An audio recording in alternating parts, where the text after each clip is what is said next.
L'eau. Nécessaire à notre survie et à notre développement, elle est la ressource autour de laquelle se sont bâties nos cités.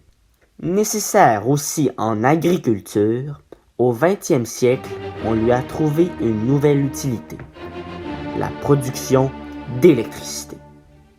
Au Québec, nous sommes passés maîtres dans l'art d'utiliser nos immenses ressources hydrauliques pour la production d'électricité. Depuis le XXe siècle, nous harnachons nos cours d'eau pour allumer le Québec. Voyons ensemble les impacts économiques, sociaux et environnementaux qu'a eu son exploitation sur le Québec.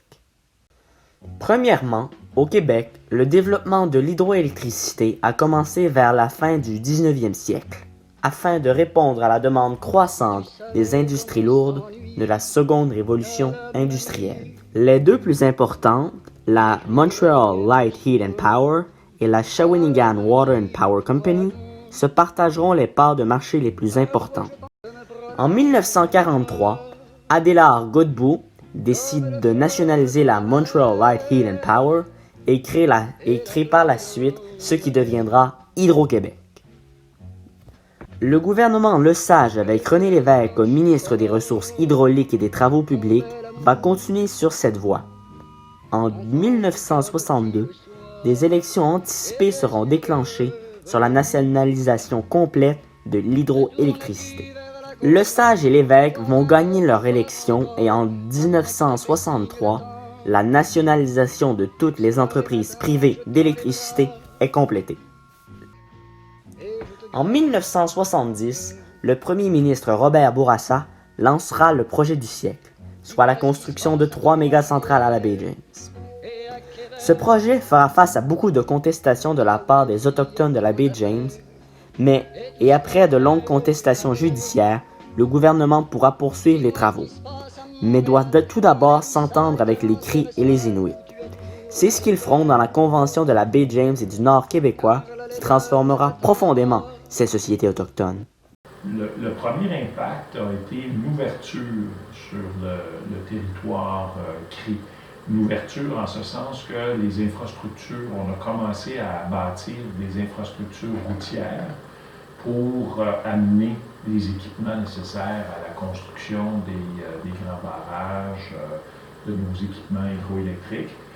Et il a fallu également construire des infrastructures aéroportuaires pour amener nos travailleurs sur le territoire. Ce méga-projet coûta 400 millions de dollars à l'époque, ce qui représente de nos jours près de 2,6 milliards de dollars. Plusieurs grands projets suivront un peu partout à travers la province. Ces grands projets serviront à développer notre marché domestique, mais aussi à l'exportation, notamment aux États-Unis. Oui, Hydro-Québec, on a plusieurs options. Les deux principales étant le Massachusetts et l'État de New York. Le Massachusetts, l'énergie requise, elle s'évalue à environ 10 TWh, 9,45 TWh. C'est un contrat de 20 ans, c'est un contrat qui a été signé par Hydro-Québec, mais qui requiert cet approvisionnement-là, une nouvelle interconnexion avec la Nouvelle-Angleterre et la construction d'une nouvelle ligne de transport d'électricité dans la Nouvelle-Angleterre. Cependant, de nos jours, de plus en plus de voix s'élèvent contre la construction de nouvelles centrales et de lignes à haute tension pour des raisons environnementales et de pollution visuelle. Tout à fait. D'ailleurs, c'est l'intention du gouvernement du Québec. Le premier ministre, le ministre de l'Environnement, M. Charette, l'ont indiqué au printemps dernier avec le lancement du plan d'électrification et des changements climatiques du Québec. Donc, le gouvernement est ferme dans son intention de maximiser l'électrification au Québec. À ce jour, Hydro-Québec dispose de plusieurs centaines d'infrastructures hydroélectriques qui produisent près de 220 TW dont près de 50 TW sont exportés aux États-Unis et ailleurs au Canada. Hydro-Québec fait un profit de près de 3 milliards de dollars par année qui est donné en grande partie au gouvernement car c'est une entreprise publique.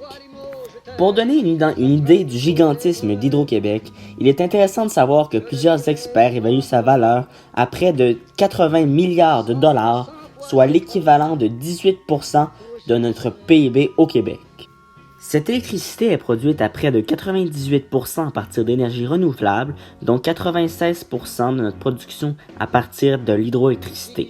Cela nous place au second rang mondial derrière l'Islande en ce qui trait à notre part d'électricité produite par des énergies renouvelables. On voit donc l'impact économique immense d'Hydro-Québec. Depuis ses débuts, Hydro-Québec a eu un immense impact sur le Québec, un impact à la fois social, étant même un élément central de la Révolution tranquille, ainsi qu'un immense impact économique. Dans cette ère de transition écologique, Hydro-Québec a encore de beaux jours devant elle.